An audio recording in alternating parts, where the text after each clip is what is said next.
On n'est vraiment plus dans l'inspiration, qu'on s'inspire d'artistes existants, etc. Tout le monde fait ça. Mais là, c'est vrai que c'est du pompage pur et dur, et c'est vrai que c'est compliqué. Mousse, et là pour mettre en lumière les mauvaises personnes, les fous. Faites entrer les gros tarés, de savoir elle vous éclabousse. Mousse, mettez-vous à l'aise car là, on va se régaler. Mousse, abonnez-vous et likez si vous avez kiffé.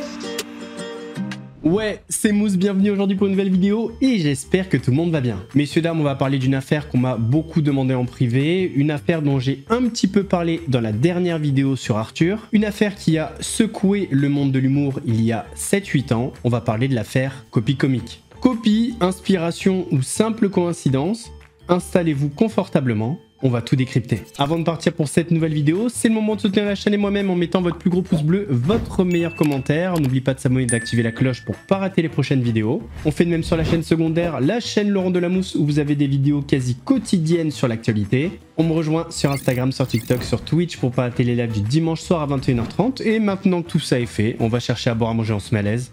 Et moi je m'occupe du reste.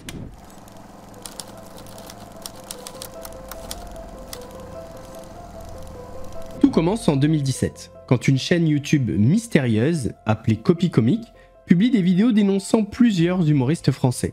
Le principe, mettre en parallèle leurs sketchs avec des œuvres d'humoristes étrangers, principalement américains, et montrer des similitudes troublantes. Les premières vidéos pointent du doigt des stars de l'humour en France, comme Gad Elmaleh, Thomas Sisley ou encore Jamel Debbouze. Et là, c'est le choc. Des punchlines, des concepts, voire des sketchs entiers semblent être repris quasiment mot pour mot. Somebody broke into my house once. It's a good time to call him, but house is too nice. It ain't a real nice house, but they never believe I lived it. Oh, he's still here. Et pour la première fois de toute ma vie, je me suis fait cambrioler. Ils croiront jamais que c'est mon appartement, ils croiront jamais que j'habite à Saint-Germain-des-Prés. Je la vois d'ici, moi, la scène. Au central. Bon, on est sur les lieux du crime, ouais. Apparemment, l'individu est toujours sur place, hein. I saw this once before when I was a rookie. Apparently this nigger broke in and hung up pictures of his family everywhere. Ouais, c'est bizarre. Apparemment, l'individu a collé des photos de lui et de toute sa famille sur les murs. Well, let's sprinkle some crack on him and get out of here. Ah, au central? Ouais, apparemment, l'individu se drogue aussi, hein, parce que... Si l'affaire a fait autant de bruit, c'est grâce à la chaîne Copy Comic, mais surtout grâce aux méthodes utilisées, qui s'avèrent extrêmement pertinentes. La méthode est très simple, mais demande énormément de travail, analyser des heures de spectacle, traquer les similitudes et juxtaposer les deux sketchs.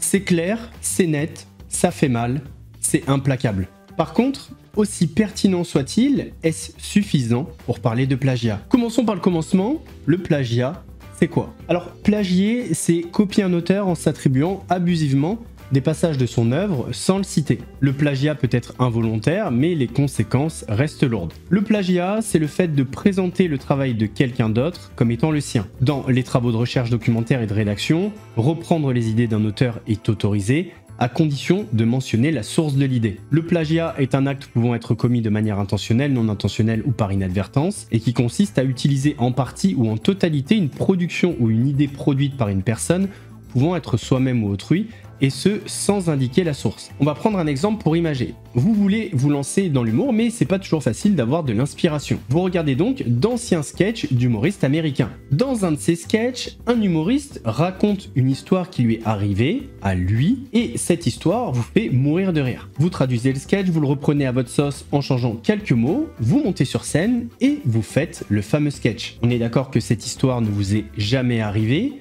et à aucun moment vous n'avez cité la source originale. Par contre, vous faites la même chose et en début de sketch ou en bas de la vidéo, en description si c'est sur YouTube ou peu importe, vous marquez inspiré de et le nom de l'humoriste, et bien là ce n'est pas du plagiat. La donnée qui va faire que c'est du plagiat ou pas, c'est le fait de citer la source. Regardez ceci par exemple. Oh, I don't resent you, sweetheart. What I was trying to say, and maybe I didn't use the right words, was that marriage is like a coffin. And each kid is another nail. but it's Carpin's Go. Please don't say any more. Le mariage est un cercueil dont les enfants sont les clous. Puis j'aime bien votre sens de la formule. J'ai noté. Est-ce que c'est vraiment de vous ça que le mariage est un cercueil dont les enfants sont les clous? Oui. Oui, c'est de vous. Bah, bravo, parce que je trouve que franchement c'est pas mal. Ben non, c'est pas de lui, et le fait qu'il dise oui, c'est de moi, bah, du coup, c'est du plagiat. S'il avait dit non, ça vient des Simpsons, là, c'était ok, c'était une inspiration. Et cet extrait, c'est un exemple parmi tant d'autres que la chaîne Copy Comic a révélé grâce à son travail, et les conséquences de cette chaîne, de ces révélations, c'est ça. Les comiques français seraient-ils en manque d'inspiration? Cette affaire qui secoue les comiques français. On ne parle que de ça depuis plusieurs jours sur les réseaux sociaux. Il y a des vidéos qui sortent sur les humoristes avec des blagues qui ont été copiées. L'ensemble de cette affaire a un parfum de scandale. De plagiat. Plagiat. Plagiat. De plagiat. Plagiat. En ce moment, on découvre pas mal de nos collègues humoristes ont profité de certaines vannes de stand-uppers américains pour muscler leur spectacle. Le premier épinglé était Thomas Sisley. Il aurait plagié des humoristes américains pour son one-man show. Parfois, mot pour mot. Du geste pour geste. Un montage assez accablant, il faut bien le dire. Comme si j'avais d'autres copains de 90 ans. What's next? The tap on a folder sur un bateau avec un rose. Rangez-vous sur le côté. Love to laugh. You are here. Nutritional fact.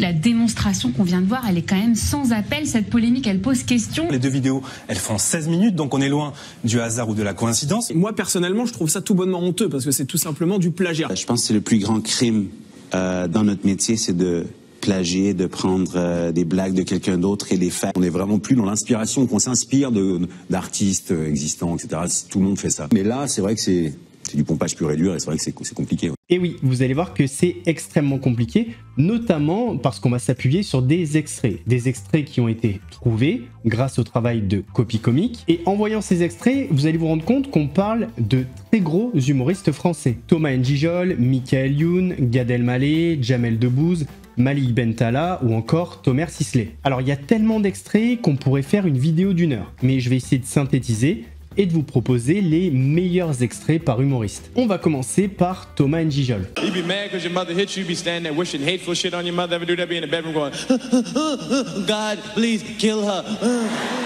Mais tellement j'aime cette femme, des fois quand on s'embrouille dur et que je suis vraiment mal, des fois je fais des petites prières, des fois je... Ah vraiment, je te jure, je suis là, Seigneur, s'il vous plaît, Seigneur, faites qu'elle crève, vraiment, faites qu'elle meure. I hope she get hit by a truck and die. Je veux pas la tuer, mais je veux qu'elle crève, je veux qu'elle crève. Je te jure, faites qu'il y a un avion qui s'écrase en plein salon. A lot of men took women out tonight, they haven't even fucked yet. Say, I'm gonna take her to see Chris Rock. I'm gonna close this deal with some Chris Rock tickets. Des gens dans la salle ce soir en instance de pécho? Ne faites pas les malades, les mecs. Je sais qu'il y a toujours un ou deux lascars en instance de pécho, ce genre de spectacle. Parce que les comiques, on vous mâche bien le boulot, hein. On fait bien marrer la jeune fille et vous, en sortant, vous êtes là. Wouh, génial! Ah, c'était cool, hein?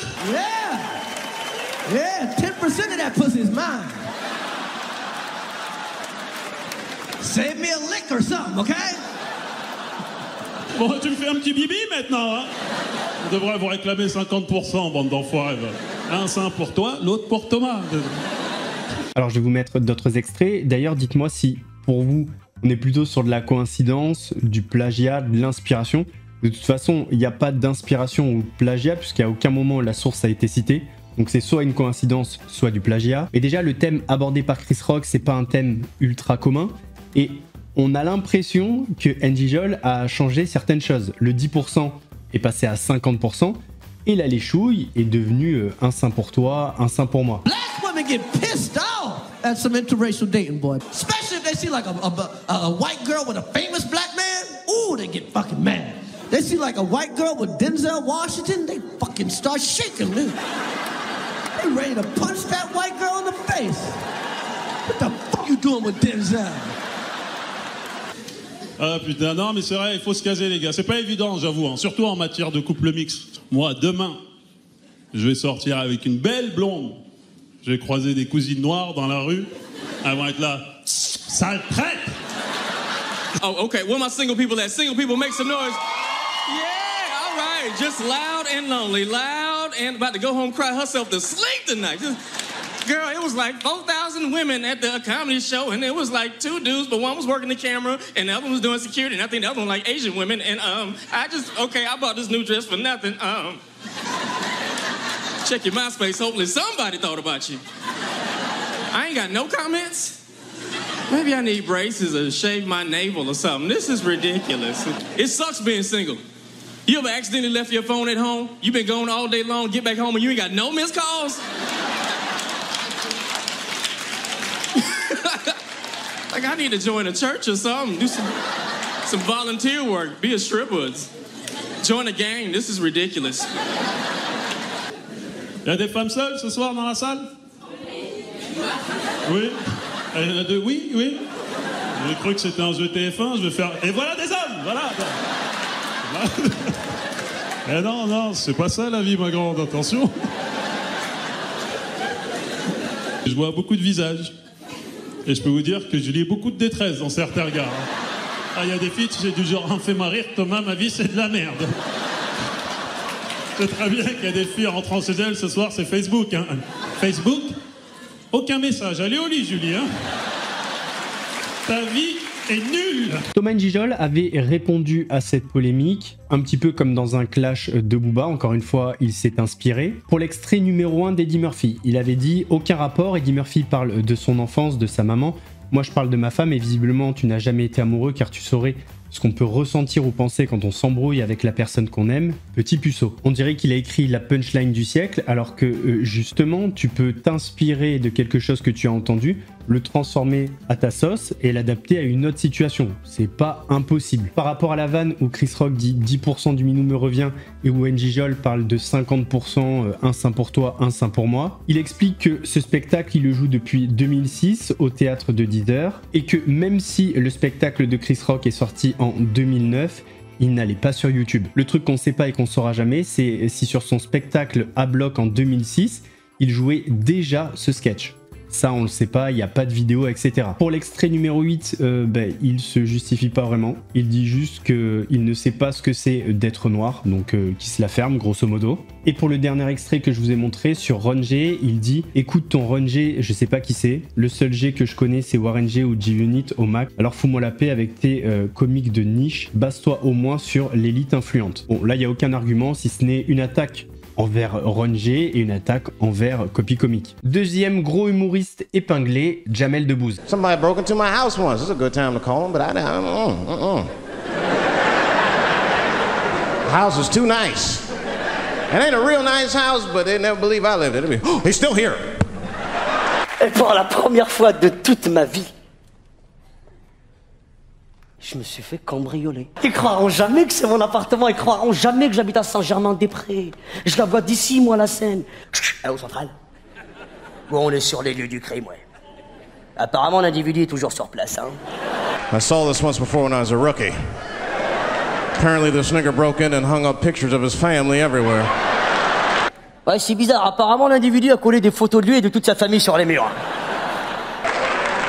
Well, let's sprinkle some crack on him and get out of here. Ah, au central? Ouais, apparemment, l'individu se drogue aussi, hein, parce que...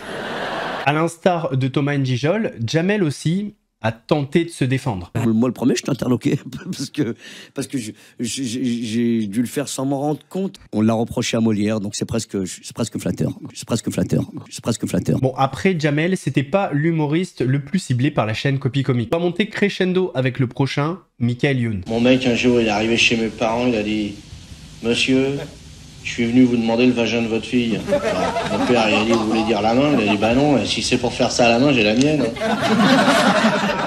Mais bon, je sais pas pourquoi, l'autre jour, je l'ai demandé en mariage. Bon, bah voilà, monsieur, je viens pour vous demander le vagin de votre fille.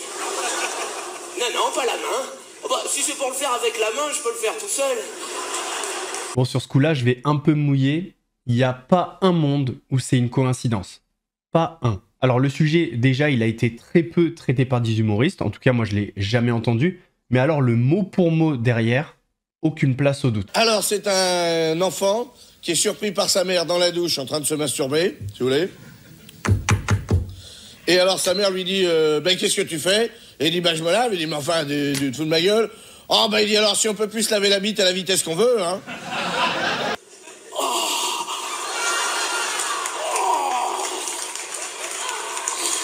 Allez, tiens, prends-toi ça. Maman. Eh ben quoi, je me lave? Attends, j'ai le droit de me laver à la vitesse que je veux, hein. Bon alors déjà, la version de Michael Youn, elle est assez gênante, alors que la version de Coluche, elle est ultra drôle. Ça me fait penser à ces mecs qui copient sur toi en cours, mais qui ont quand même 5 sur 20. Passons maintenant à un nouvel humoriste, plus récent, Malik Bentala. Voici une citation de l'acteur américain Burt Lancaster. Quand mes parents émigrèrent d'Irlande pour chercher fortune en Amérique, ils vivaient avec l'idée que là-bas, les rues étaient pavées d'or. Dès son arrivée, mon père fit 3 constatations. Mon père est un immigré algérien qui arrive en France dans les années 60, tu sais. Et en venant ici, il pensait vraiment trouver un Eldorado. Pour lui, la France était un pays où les rues étaient pavées d'or. Et quand il est arrivé ici, il s'est rendu compte de 3 choses. 1. Les rues n'étaient pas pavées d'or. 2. Elles n'étaient pas pavées du tout. 3. Pour les pavés, on comptait sur lui. La première chose, c'était que les rues n'étaient pas pavées d'or. La deuxième chose, c'était que les rues n'étaient pas pavées du tout. Et la troisième chose, c'était qu'on comptait sur lui pour paver. Des fois, je réfléchis un peu à l'histoire, je me dis que tous les Français parleraient marocain ou arabe aujourd'hui si Charles Martel les avait pas arrêtés en 732 à Poitiers. Ça aussi, c'est un truc que j'ai jamais réussi à croire. Mais non, il dit juste que Charles Martel les a arrêtés. Mais il n'a pas fait ça tout seul, quand même. J'aimais bien l'histoire aussi. Il y a un chapitre avec lequel, vraiment, il ne faut pas prêter attention à ce chapitre. On nous ment. C'est le chapitre concernant Charles Martel. Alors, le chapitre concernant Charles Martel, c'est n'importe quoi. En France, on nous apprend que cette armée surpuissante d'Arabes est arrivée à Poitiers. Et à Poitiers, il y avait qui? Charles Martel tout seul. Non mais t'imagines la scène 30 secondes, t'as toute la cavalerie qui arrive, des centaines de milliers de soldats, ils viennent de conquérir l'Espagne. Les Arabes venaient de conquérir les 3/4 de la planète, si ce n'est plus. 12 000 rebeux sur des chevaux. Là, ils arrivent en France et t'as Charles Martel qui est planté en plein milieu du centre-ville de Poitiers. Il est là, stop. Demi-tour.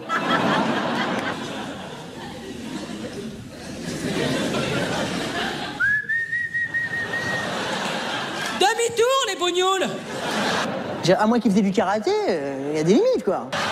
Je suis Charles, je fais du Krav Maga. À mon avis, c'est pas Charles Martel qui a dû faire fuir les Arabes. C'est la ville de Poitiers, oui.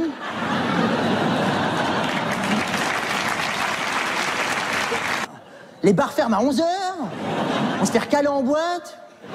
On a fait au moins 3 fois le Futuroscope. Mais qu'est-ce que tu veux qu'on fasse de plus, là? Vous prenez vos cornes de gazelle, vos macroudes et vos baklawas. Vous les mettez dans le huc. Retour à Meknès. Y a personne qui rentre au Futuroscope de Poitiers.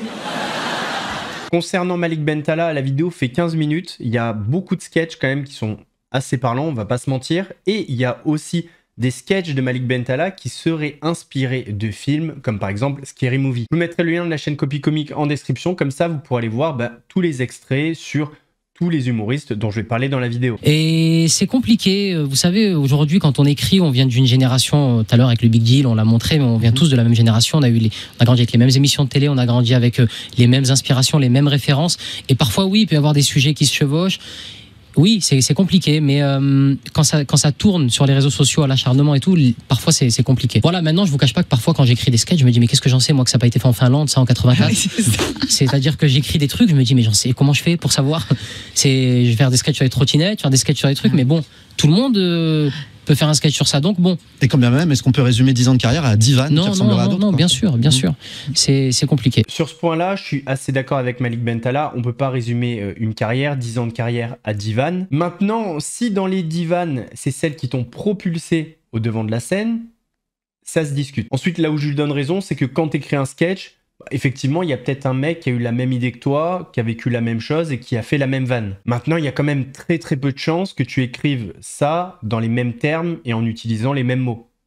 Ça, voilà. Le fait qu'on ait parlé de Malik Bentala, ça va nous permettre de faire le lien avec un de ses mentors, Gad Elmaleh. Et Gad Elmaleh, c'est peut-être un de ceux qui ont été le plus impliqués dans le scandale Copy Comic. Concernant Gad Elmaleh, c'est un petit peu plus technique que les autres humoristes qu'on a vus. Il est vrai que dans les sketchs de la vidéo, les sujets sont les mêmes avec des confrères à lui, mais il y a des choses qui changent, comme par exemple le contexte ou la suite de l'histoire. Un petit peu comme si vous étiez en train de recopier votre pote, mais que vous changez des mots, que vous raccourcissez des trucs, que vous rajoutez des choses. Enfin, voilà. Puis Gad, qu'est-ce qu'il fait? Il vole pas vraiment des jokes, il vole l'essence. Non, fait que, il vole l'observation, genre. Son génie, c'est qu'il vole quelque chose, mais il le modifie assez qu'un an après, tu remarques même plus que c'est volé. Tu lis et sans t'en rendre compte, en fait, en même temps que tu lis, tu commences à penser à autre chose. En fait, tu es là, tu lis, comme ça, tu tournes les pages et tout, tu es là, en même temps, tu dis ouais, ça serait bien que je fasse ça la semaine prochaine, c'est pas mal. Tu lis pendant un bon moment, comme ça, puis là, d'un coup, tu es là, Franck. Qui c'est ce mec? Allez, je recule de 10 pages, allez. Moi, j'arrive pas à lire de toutes les manières, j'arrive pas à lire des bouquins. Des fois, je lis, je vois Jean-Baptiste, là, regardez, j'ai d'où il sort Jean-Baptiste, il n'y avait pas Jean-Baptiste au début. Qui ici croit qu'à quelque part, il y a des extraterrestres? Bon. Non, mais c'est ça, il y a du monde qui y croit pas. Mais moi, ça me fait penser, tu sais, quand tu vas à la pêche, là, tu sais, tu pêches, tu pognes un petit poisson. Tu sais, c'est un peu la même affaire parce que, tu sais, qu'est-ce que tu fais? En général, tu t'enlèves l'hameçon, tu le rejettes à l'eau. Bon. Mais lui, là, quand il retourne dans le lac, qu'est-ce que tu penses qu'il dit aux autres poissons, lui? Hein? La même affaire! Lui, il retourne dans le lac, il fait comme, hey man, faites kidnapper par un extraterrestre. Je te jure, je me promenais un matin, poisson relax. Là, il y a un rayon de métal qui me pogne la gueule. Là, ça m'amène dans un vaisseau d'aluminium qui flotte sur l'eau, qui est une technologie que je ne comprends pas, OK? Et là, à l'intérieur, il y a 2 extraterrestres avec 2 chemises carottées puis une bouteille brune, puis...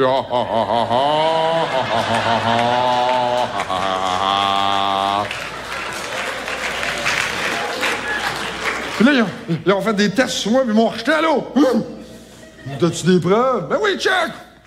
Martin Petit intégrait ce passage à son sketch qui parlait d'enlèvement par les extraterrestres. Mais cela n'est pas indispensable au sketch. En tout cas, ça fonctionne aussi sans cet élément, apparemment. Ce que je veux dire par là, les amis, c'est que le poisson qui s'est fait pêcher puis relâché, c'est à lui que revient la responsabilité d'aller voir les autres poissons et de les avertir et de leur dire, les gars, ils m'ont défoncé la gueule. Non, j'étais en train de nager, tranquille. J'ai vu un verre de fou furieux, j'avais faim, j'ai rien mangé de la journée, putain. C'est quoi, j'ai mordu dedans. Mon frère, je suis monté à une de ses vitesses. J'ai rien compris. Je montais, les autres, ils me regardaient. Je suis sorti de l'eau. Moi, je suis jamais sorti de l'eau, truc de malade. Je suis sorti de l'eau, je commençais à voler, j'étais attaché à un fil, ne comprenez rien. Comment ça me faisait mal, j'ai l'impression qu'ils allaient m'arracher la bouche. J'ai atterri sur un bateau, les nanas en string, le champagne, la musique, vas-y. But here's the main reason why I'm so happy that Christmas trees aren't part of our traditions and our holidays. If it were, there would be 1,000 rules and regulations regarding the tree. And it would just be chapters and chapters of rabbis arguing about how you shecht the tree, where to shecht it, when to shecht it, if it has a blemish, can you even shecht it at all? What kind of tree must it be? Well, it cannot bear fruit because that would be destroying future food. Si les Juifs on avait le sapin, il y aurait une halakha de fou autour du sapin. La shechita du sapin. Comment tu coupes le sapin? Parce que c'est Etz ou Adama. Le pouce de la terre, on danse un arbre. Le sapin, c'est Shalom. And when decorating the tree, and this is crucial, you must string the lights right to left, but light them left to right. Tu t'imagines si les Juifs on avait le sapin, la guirlande. La guirlande, il y aurait un sens. Le téphiline du sapin, ça te reviendrait le tout. And if, God forbid, if one of the bulbs is out, the whole string's no good. Les vrais dadis marocains qui te diraient, tu es dans une guirlande, si une boule elle est cassée. Si une boule elle est cassée, la guirlande elle vaut plus rien du tout. And once the tree is lit, you cannot derive any benefit from the light of the tree. Don't derive any benefit from the smell either. And chas v'shalom, should a stem break off, the whole tree is garbage. But you can't just throw it out. You got to chop it down, save it for next year's chach on Sukkot. Le rabbin nous aurait fait tout un truc en disant, j'ai entendu, chas v'shalom, dans notre communauté, qu'il y a des gens, ils ont utilisé le sapin pour faire la soukha. Gad Elmaleh, c'est Gad Elvolé. Ce qui est paradoxal avec Gad Elmaleh, quand on voit les vidéos de Copy Comic, c'est que les exemples sont les moins fidèles aux œuvres originales. Pour autant, la vidéo est extrêmement convaincante. En fait, la vidéo est très bien faite et vous explique au début un petit peu la méthode de Gad Elmaleh. C'est-à-dire, il va déceler le potentiel d'humour dans un sketch et il va l'adapter à sa sauce. Je vais vous mettre un dernier exemple avec un sketch devenu mythique. And they always point out the emergency exits. I'd like to know where the emergency exits are. You never have any idea. They always point them out with this very vague point.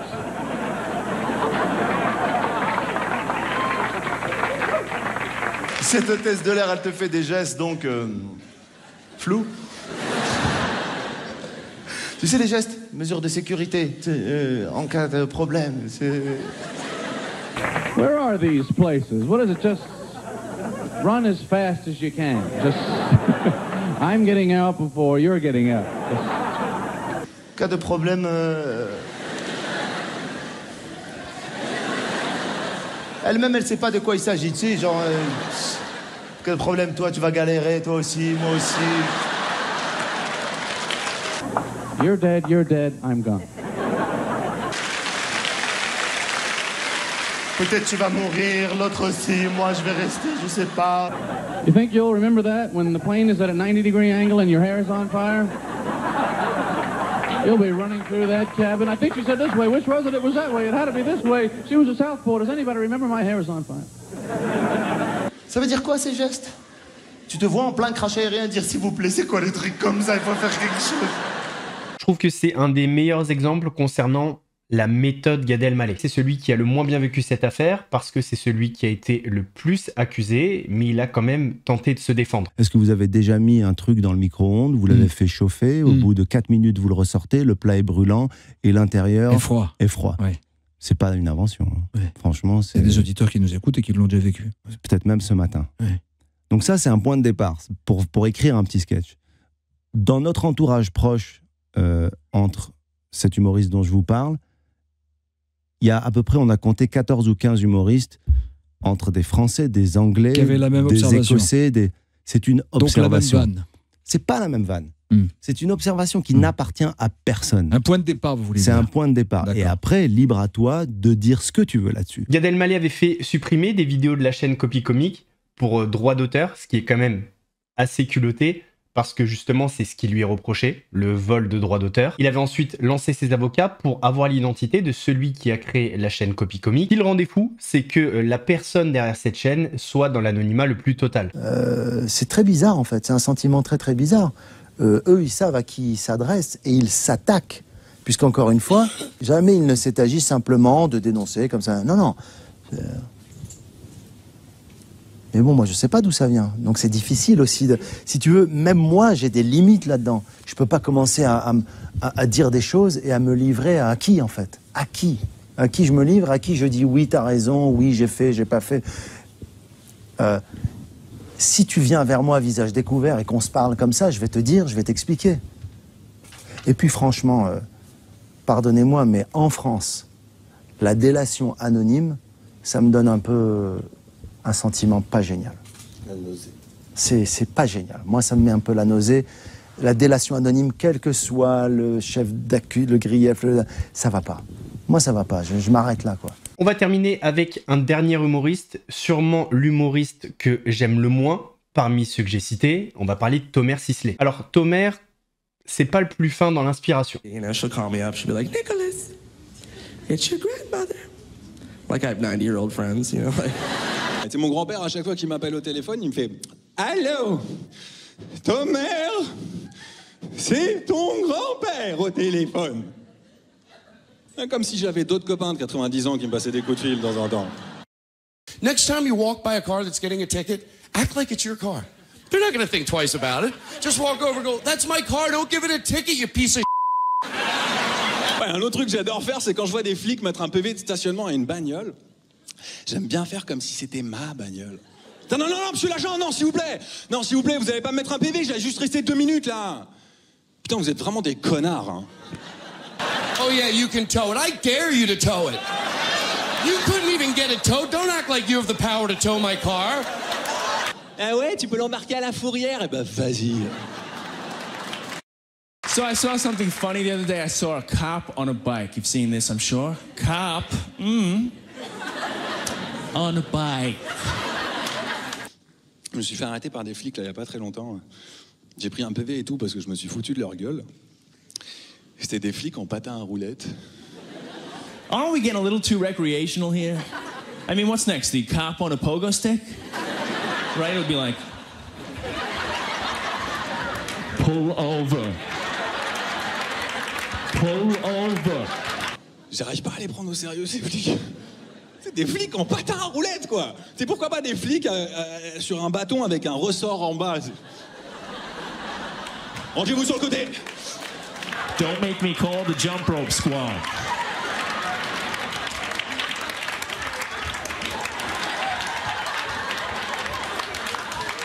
Alors rangez-vous sur le côté ou j'appelle la brigade des cordes à sauter.